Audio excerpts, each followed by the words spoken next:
Happening now, first at noon, Maui firefighters continue to battle a wildfire in South Maui that has scorched around 330 acres so far. The blaze, which broke out Sunday morning just before 10:30 in Kahikinui, Mauka of Pi'ilani Highway near mile markers 24 and 25, prompted an evacuation order for about 105 homes in the area, and that order remains in effect. At last check, MFD says the fire is about 80% contained. Fire Chief Brad Ventura says they will continue to attack the blaze from the air and on the ground. The fire moved rapidly, Mauka, and with the wind. Our resources yesterday, as we mentioned in previous releases, were pretty extensive. But as of last night, we were able to get a full dozer line around the fire to feel that it was fairly contained. This morning, the resources are back out on scene, and the fire is currently in a smoldering state. There's not any active flame front on the fire, and it's not growing at this time. Pi'ilani Highway is closed from mile markers 20 to 41 as crews battle the blaze. Now this morning, Keokea Community Center was opened as a shelter since King Kekaulike High School, which served as a shelter last night, is being used for summer school today. There have been no reports of any injuries or damage to structures. We'll pass along any updates as we get them. And also happening now on Oahu, federal and wildland firefighters are attacking this brush fire at Schofield Barracks. We're told flames broke out at 6 p.m. Sunday at one of the ranges on the base. At last check, the fire scorched about 200 acres and was 50% contained. The cause is unknown. Now, the Army says helicopters are also making water drops, and officials warn central Oahu may experience smoke, and the wind could also push smoke into the Waianae area. New at noon, the UH Board of Regents has confirmed Matt Elliott as the university's next athletics director. Elliott was UH President Wendy Hensel's pick to lead the department. He has 13 years of experience at UCLA athletics, overseeing legal affairs and government relations. He also helped negotiate a $280 million shoe and apparel deal back in 2016, the largest in college athletics history. Former CEO of the Hawaii Community Foundation, Micah Kane, worked closely with Elliott and calls him a collaborative leader and a unicorn. It's a degree of confidence, but at the same time, a degree of humility. I think, again, if you look at his career path, starting from his education, his undergrad, his graduate, his legal background, his work with Teach for America, and then jumping into working with one of the top law firms in our country. Elliott has lived on and off in Hawaii since 2005. His wife was born and raised in the islands. Well, as chilling new details emerge, the man suspected of posing as a police officer while gunning down a Minnesota lawmaker and wounding another is facing state and federal charges. 57-year-old Vance Bolter was arrested on Sunday near his Minneapolis area home. Jennifer Merrill reports. Prosecutors say a Minnesota man who allegedly shot and killed State Representative Melissa Hortman and her husband at their suburban Minneapolis home on Saturday also targeted the homes of other lawmakers during his overnight rampage. On Monday, Vance Belter made an initial court appearance facing an array of charges, including federal murder, attempted murder, and stalking offenses. After a nearly two-day manhunt, Belter surrendered to officers who found him in the woods near his home late Sunday. Authorities say Belter, disguised as a police officer, drove up to State Senator John Hoffman's house, where he shot and wounded Hoffman and his wife. Belter wore a black tactical vest and body armor. He carried a flashlight and a Beretta 9mm handgun. He also wore a hyper-realistic silicone mask. Acting U.S. Attorney Joseph Thompson says security camera footage shows Belter knocking on the door and repeatedly shouting, "This is the police, open the door." When Hoffman realized Belter was not an officer, Thompson says the suspect announced it was a robbery. When Senator Hoffman attempted to push Belter out and stop him from entering his home, Belter shot him repeatedly. Belter then shot Miss Hoffman. Prosecutors say Belter went to the homes of two more lawmakers on the night of the shootings. One was away on vacation, and the suspect left the other house after police approached him, believing he was an officer dispatched to the scene. It is a frightening time we are living in. Political violence is prevalent, and the way we talk to and about each other has raised the temperature to unfathomable levels. Authorities say they recovered 5 additional firearms from the suspect's vehicle and a notebook with more than 45 lawmakers' names. Jennifer Merrily, CBS News, Minneapolis. We now know the cause of last year's chopper crash on Kauai that killed 3 people. The NTSB says the accident was caused by a combination of high winds and equipment failure on the aircraft. The report says the chopper hit turbulence before it went down off the Napali coast last July. It says the high winds caused the rotors to strike the frame of the aircraft. The pilot and 2 people who were on a sightseeing tour were all killed. Hawaii's Teamsters Union is now calling for Jimmy Tokioka's resignation. Tokioka has been under fire for his leadership of the Department of Business, Economic Development and Tourism.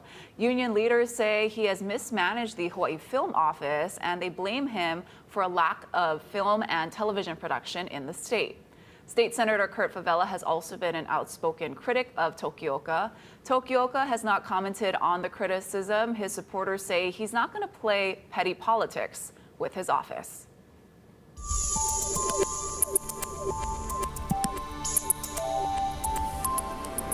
Well, happy Monday, everybody. Here's a quick look at what we're tracking throughout the rest of this week. Breezy trade winds going to stick around for the foreseeable future. We've got high pressure well to the north of us that's causing those breezy trades and mostly stable conditions out there. Light windward showers are expected over the next several nights, so a couple of windward sprinkles are expected. And you can take a look at our first alert 7-day forecast. I'll break this down further coming up, but we're going to be seeing highs in the upper 80s. Thank you, Drew. To the Middle East, on the 4th day of the conflict, the Israeli military claimed it had achieved air superiority above the Iranian capital and could fly over the city without facing major threats. Now, this after Iran fired a new wave of missiles at Israel that killed at least 8 people. Richard Engel reports from Tel Aviv. On day 4, this war between Israel and Iran is clearly escalating, both in the rhetoric and in military activity.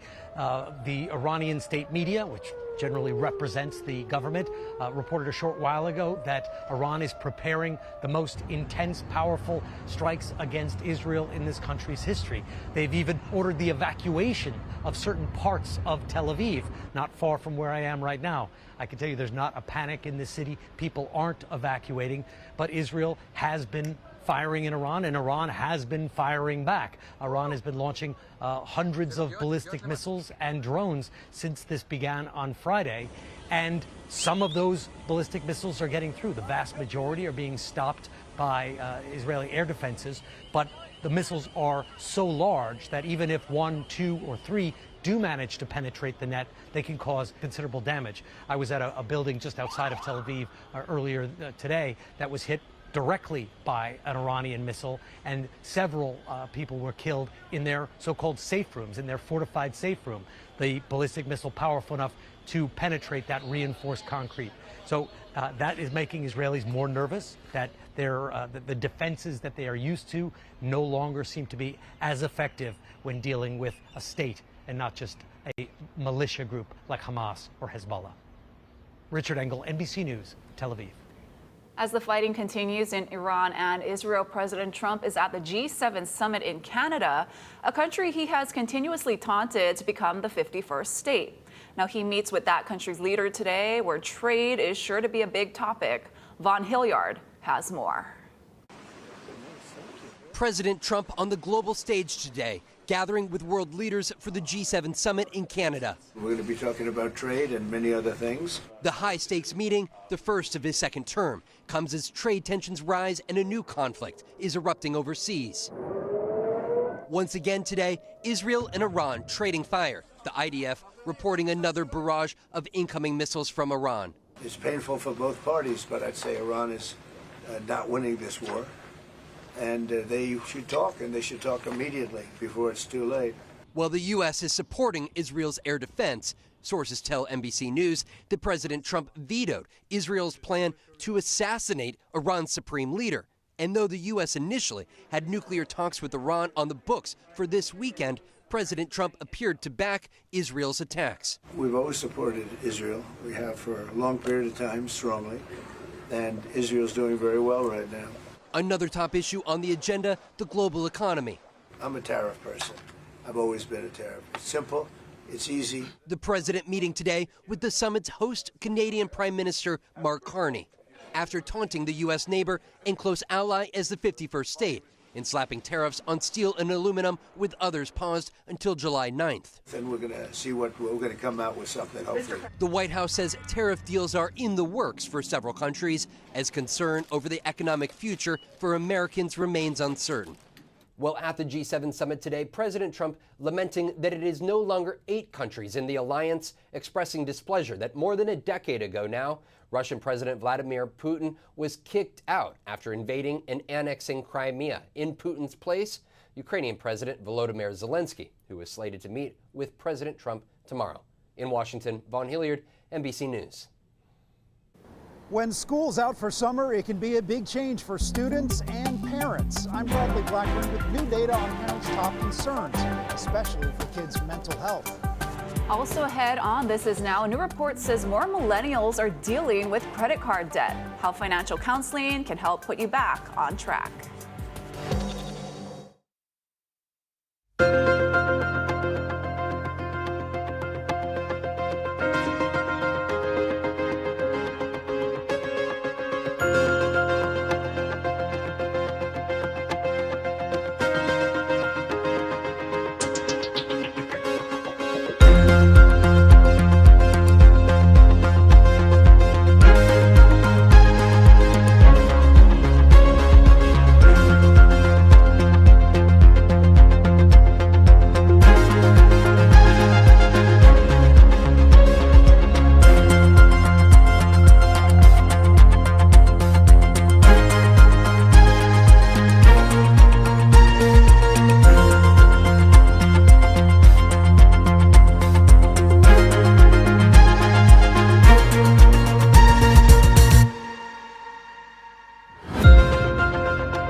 Welcome back. New data shows more millennials are falling into debt, but it also shows they are more likely to do something other generations typically aren't. Josh Sidorowitz has the story. 33-year-old Nick March turned to credit cards as a lifeline. At the time, we weren't really making a lot of money to make ends meet, get groceries, that type of thing.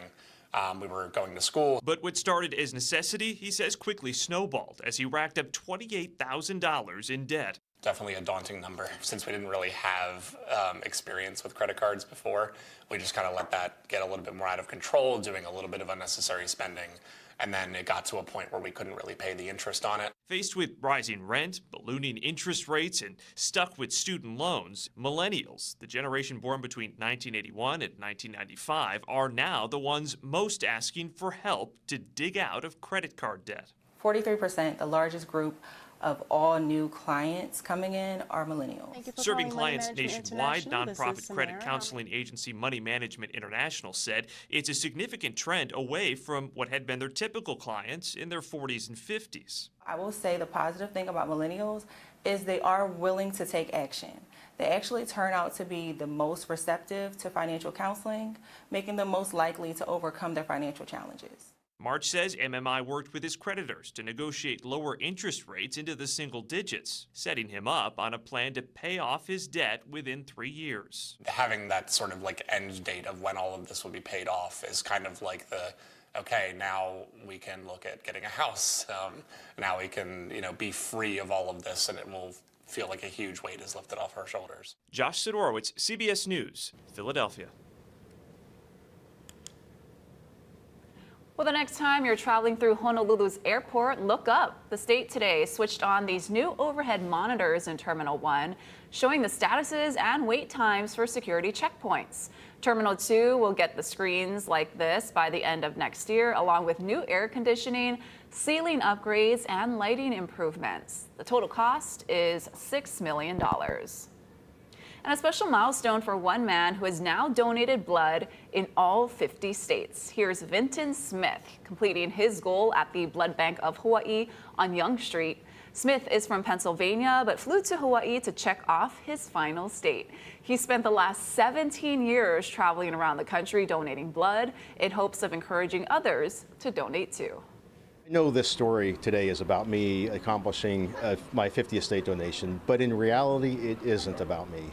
This story is about all those people whose lives have been saved, not just by my blood donations, but by everyone's donations. That's what Vinton Smith's donating in his 50th state, I hope, can do. Get somebody to go from zero to their first donation.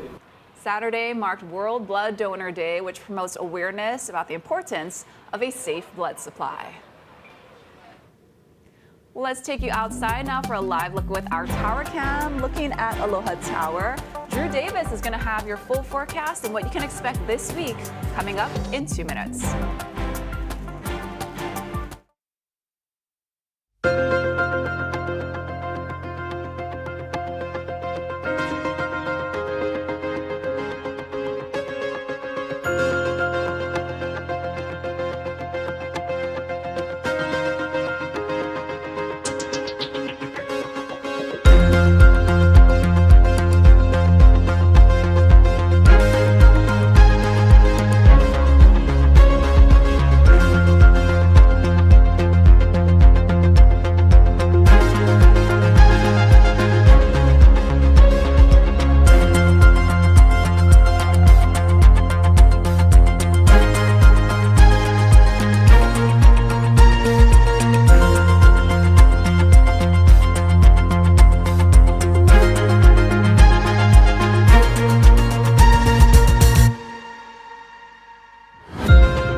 First Alert Weather with Drew Davis.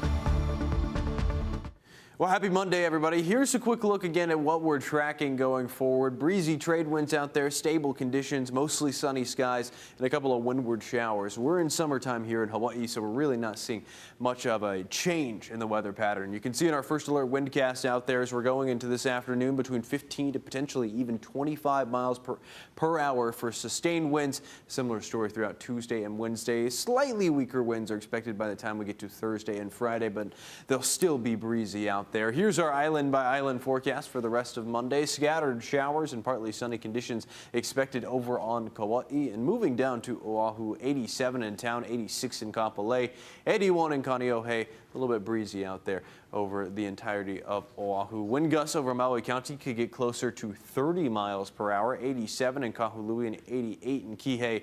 Moving over to Hawaii Island, spotty evening showers are expected over the Kona coast of Hawaii Island, 85 in Kona, 85 in Captain Cook, 84 in Hilo, a little bit of a better chance for cloud cover out there. And moving up to the northern portions of Hawaii Island, a little bit windy as well. Of course, we're still tracking drought across most of the state. We're still monitoring breezy conditions, and typically when we're seeing breezy conditions and drier weather and drought conditions like this, it's a little bit of a concern for fire danger out there like we've been seeing over on Maui. You can see in our first alert futurecast, not much of a change in the weather pattern. Still seeing a few showers out there, but drying out throughout each afternoon.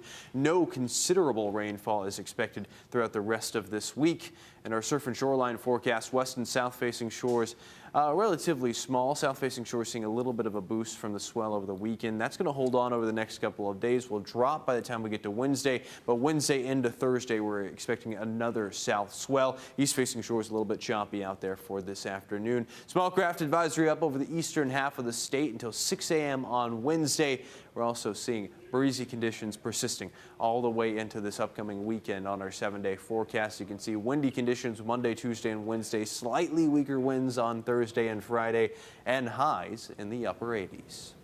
Thank you, Drew. Well, school's out in many parts of the country, but a new study confirms that the summer months are already stressing out many parents with concerns their kids won't get what they need for their mental health. Bradley Blackburn has more on the results and what doctors recommend. Preschooler Abraham will be headed to kindergarten in September, but right now his mom, Jessica Monroe Garcia, is focused on serving up a memorable summer. I just want him to have fun. He's still a kid before we have to go back into school in the fall. For many parents, summer break sparks real fears, or what Dr. Ariana Howitt calls the summer scaries. That feeling that parents are getting right as kids are starting to get ready for the summer break and thinking, oh my gosh, what am I going to do with my kids? Howitt is executive clinical director for the Kids Mental Health Foundation, which found in a new survey that top summer concerns include overdoing it on screen time, boredom or lack of structured activities, and disrupted routines or sleep schedules. But every family is different. We have the parents that are worried that my child's not doing enough and they're just sitting at home. And then we have the parents that are like, oh, maybe I schedule too many activities. I would be overwhelmed if I had a packed summer like that. It's so nice when they can just be outside and just be kind of relaxed about things. Doctors say when school is out, structure is still important. Routines and schedules can support mental health even when they're not strict. Helps us know what to expect. So have them wake up and go to bed at the same time every day. Have them eat their meals around the same time every day. And then schedule the connecting times. Time with family, time with friends. Schedule time for hobbies and things that brings them joy. Finding room for fun in the summer sun and a reminder to relax for both kids and their parents. Bradley Blackburn, CBS News, New York. When you break a plate or a piece of pottery, some people throw them out. Others make them even more beautiful. I'm Michael George, and I'll introduce you to the Japanese art of kintsugi.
for some good news now. Look at this face. A bobcat kitten was recently reunited with its mother after getting lost during a severe thunderstorm in Kansas. Now, animal control officers responded to a report from a resident who discovered the bobcat kitten inside their home. Now, authorities kept the kitten safe overnight before it was taken back to the same area and reunited with its mother, who responded to the kitten's cry. When you break a plate or a bowl, usually you toss it out. But the Japanese art of kintsugi is about giving new life to broken objects. Michael George spoke with an artist helping to spread that philosophy. You mix powder and water first. Gen Saratani is teaching a traditional Japanese art passed down in his family for generations. It's called kintsugi. Simply, it's a method to repair broken ceramics using traditional Japanese lacquer art technique. When you break a plate or a pot, you don't throw it out. Instead, kintsugi is about sealing the cracks with lacquer dusted with gold powder. Make sure to not make any white spot. The gold doesn't hide the imperfections, it preserves them. Each crack becomes a part of the story of the object. You can kind of feel the history or to look up the broken lines, not try to hide. From his New York studio, Saratani is training a new generation. One of his students, Mako, started learning kintsugi to repair a tea bowl. Now she's made it her full-time career. After doing kintsugi, I realized that there's beauty in these cracks.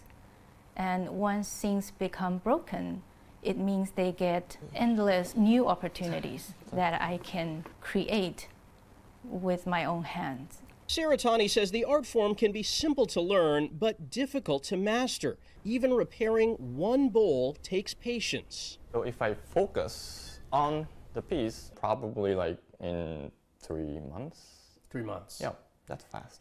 Yeah, that's fast for me. It takes time to teach a timeless lesson, that there's beauty to be found even in imperfection.